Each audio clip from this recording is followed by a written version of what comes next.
Hi, boys and girls. It's now time for math. So please get your math books ready and a pencil. Go ahead and pause this video and I'll be waiting. Okay, so before we begin today's lesson, let's review some of the facts that we've learned.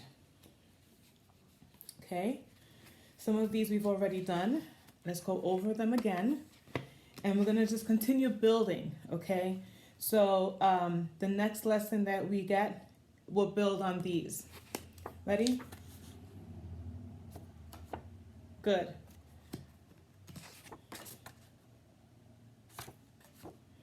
Excellent.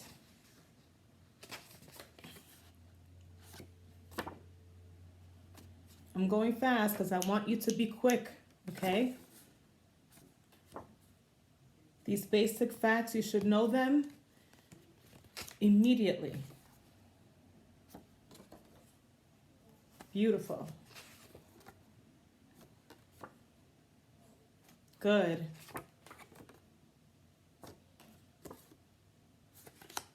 Perfect. Continue. Good. Perfect. Good. We did those yesterday. Now this is a new set. 1 times 5 is the same as 5 times 1, and that is equal to 5. Good. 5 times 5 is 25. Excellent. 4 times 5 is the same as 5 times 4, and that is 20. Very good. 3 times 5 is the same as 5 times 3. Pardon, it is 15.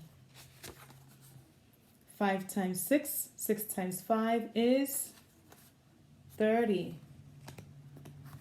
Okay, 5 times 7 is the same as 7 times 5, and that is 35. 9 times 5 is the same as 5 times 9, and that is equal to 45. 5 times 10 is the same as 10 times 5, and that is 50. And the last one in my stack, 5 times 8, is the same as 8 times 5, and that is 40. Good.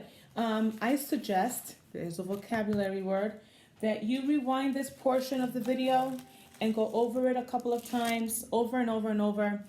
Boys and girls, you need to know your facts, your basic multiplication facts. Okay, I said this to you in the classroom before.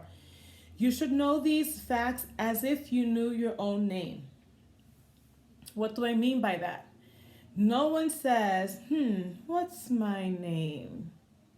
You know it automatically, right? If I was to ask Eden, what's your name? He's going to say Eden. If I were to ask Jemmy, hey Jemmy, what's your name? She's going to say Jemmy. So the same way, the same quickness as in you respond to your name, you should be able to respond to 5 times 5 is 25. And you should be able to respond 2 times 8 is 16. Okay, and this is very important, boys and girls. And the reason why I'm stressing that you practice your times tables every day. Watch those music videos, practice them, make your own flashcards. I made these myself. These are just index cards. See? You could get them at the dollar store. Make them yourself. Because if you don't know your times tables, it's going to be impossible for you to do anything else in math. You'll need it for longer multiplication. You'll need it for division. And this is not just something that you'll never use again. You will use your times tables for the rest of your lives. So please, please, please, please, please practice as much as you can, okay? All right, very good. So I have several items here to show you. The first item is this plate of apples, okay? And how many apples do I have? I have 3 in 1 set of apples. How many sets do I have? I have one set of 3 apples. And I'm going to write that down.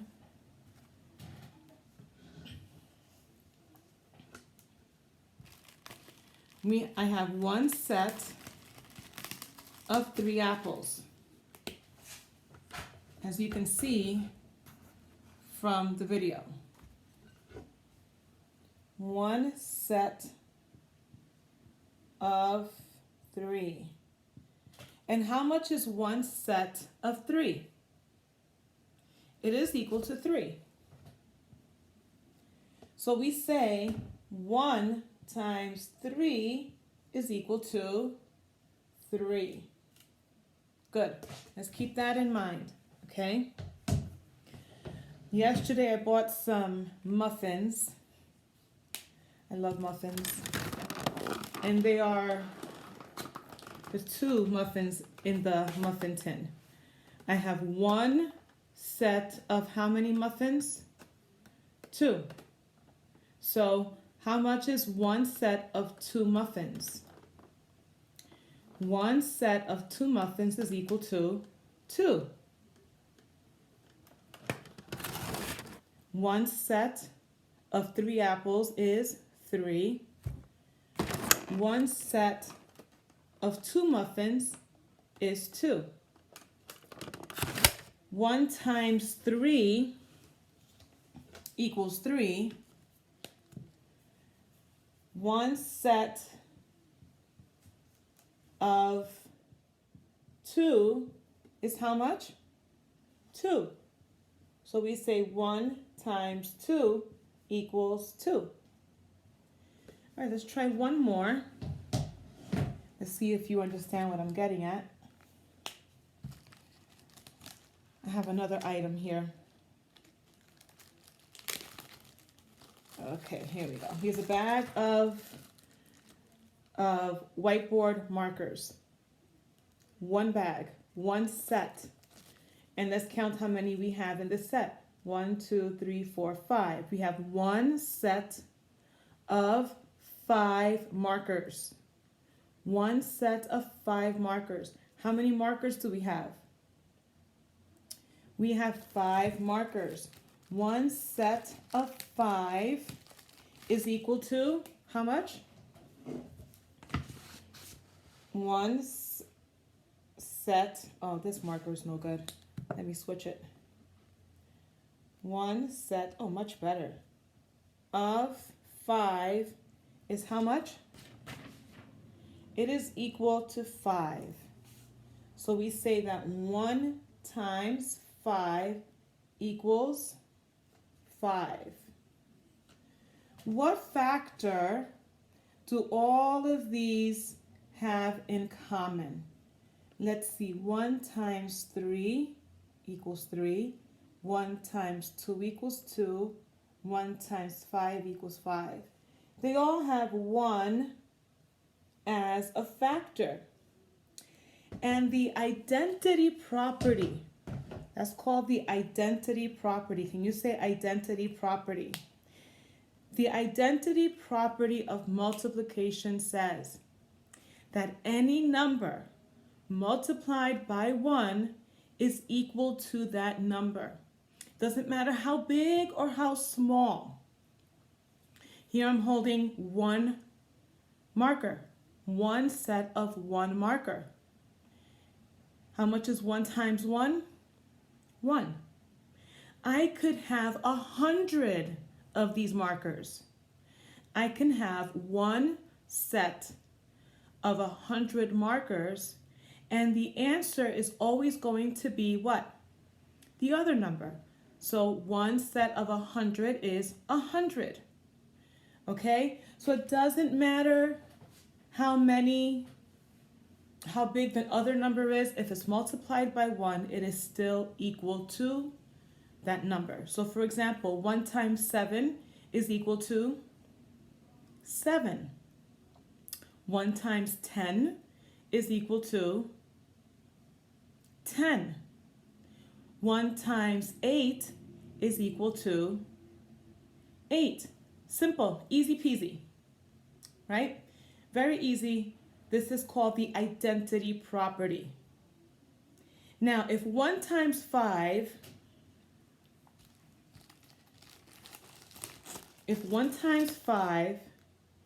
is equal to 5, how much is 5 times 1?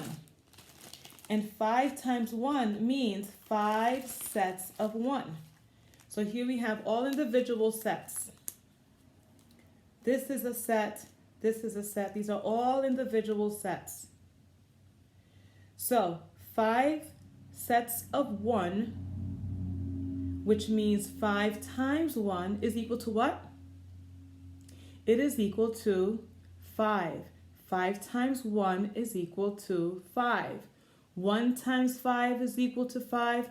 5 times 1 is equal to 5. If I was to take my apples, and instead of 1 set of 3 apples, I have 3 sets of 1 apple. How many apples do we have? We still have 3 apples, the same as my muffins. We have 1 set of 2 muffins. If I have 2 sets of 1 muffin, how many muffins do I have? I have 2. So any number multiplied by 1 is that same number. Okay, so let's put that aside for a second. Remember this bag? What was in this bag? The markers, right? How many markers do I have in here now? I have 0 markers. Let's say I have 5 of these same bags. And each of these bags are empty. 0 markers. Well, how many markers do I have? 0. 0 markers. Let's try this. Here's my plate. Anything in my plate? How many apples do I have in my plate? I have 0 apples. So 0 times 1 is how much? 0. Let's say I have 6 plates with 0 apples. How many apples do I have? 0. Okay, hold on. I'm going somewhere with this. I think you hear what I'm doing, right? What? Someone ate all my muffins. They're the crumbs. Okay, so how many muffins do I have in here? 0. Just one little crumb, but that's not good enough to eat, right? 0 muffins. 1 set of 0 muffins. So how many muffins do I have? 0. So there is a property for that too. And that's called, I'm going to put my muffins back in the box. These are cranberry orange. I love those. They smell so good too. So the 0 property says that any number multiplied by 0 is equal to 0. Again, it doesn't matter how big or small the number is. Right now, 0 times 0 is how much? It's 0. We did 0 times 1, and that's equal to 0. 5 times 0 is equal to 0. 1,000,000 times 0 is equal to 0. So the identity property says any number multiplied by 1 is equal to that other number. So 35 times 1. How much is 35 times 1? Is it 1 or is it 35? It is 35. 61 times 1 is equal to 61. So it doesn't matter how big or small, the answer is always the other number, the other factor. And when we multiply by 0, the answer is always going to be what? 0. Very good. Why don't we open our books? If you need to get your book open, it's page 103 in your textbook. If you need to pause, go ahead and pause. I'll be waiting. Page 103. The very top, kind of like that pink and orange type of box, it says, please follow along. The zero property of multiplication. When 0 is a factor, the product is always 0. So number 1, it says use the zero property or identity property to solve. Let's read the other part. The identity property of multiplication. When 1 is a factor, the product is the same as the other factor. So let's do number 1, 2, and 3, numbers 1 through 4 together, okay? So 0 times 7 is 0. Good. 3 times 0, 0. Number 3, 0 times 4, 0. And we're going to stop at number 4. 8 times 1 is 8. The rest you could do on your own. Picture the fact and solve. So we have 9 times 1. 9 times 1. And we're going to use an array. And we've been working with them this week. And again, those are very easy. I just want to show you how to draw the picture. So it's kind of hard for me to draw the array, but I'm just going to do my best here. And they've given us 9 times 1. 9 rows of 1. 9 times 1. And that means that we are going to fill out 9 rows. 3, 6, 9. Of course, I don't have to draw every single box. I'm just drawing out the rows for you so that you can see. That's how you picture that. Okay? Of course, it's going to look different in your book, but you get the idea. 1 times 2 means 1 row of 2.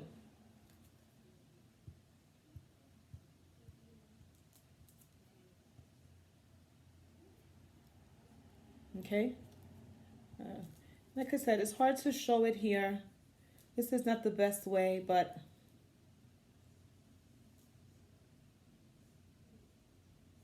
here we go. All right? And you do the rest on your own. Let's go to number 16. I'll read it. Please follow along. Solve, complete the sentence to answer the question. 16. Aunt Sue filled 3 gift baskets. She put 1 jar of homemade prickly pear jelly into each basket. How many jars of jelly are in the basket? So first they want us to picture it.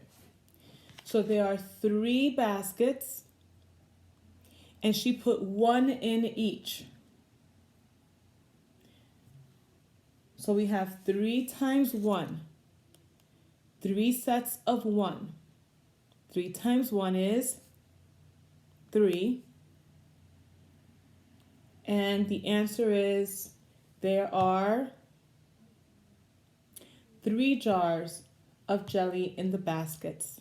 Okay, boys and girls, you are going to continue working on pages 103 and 104. Please do not forget to also do review pages 101 and 102. Okay? If you have any questions, please let me know. This one is fairly easy. Okay? Practice your times tables. All right. See you later. Bye.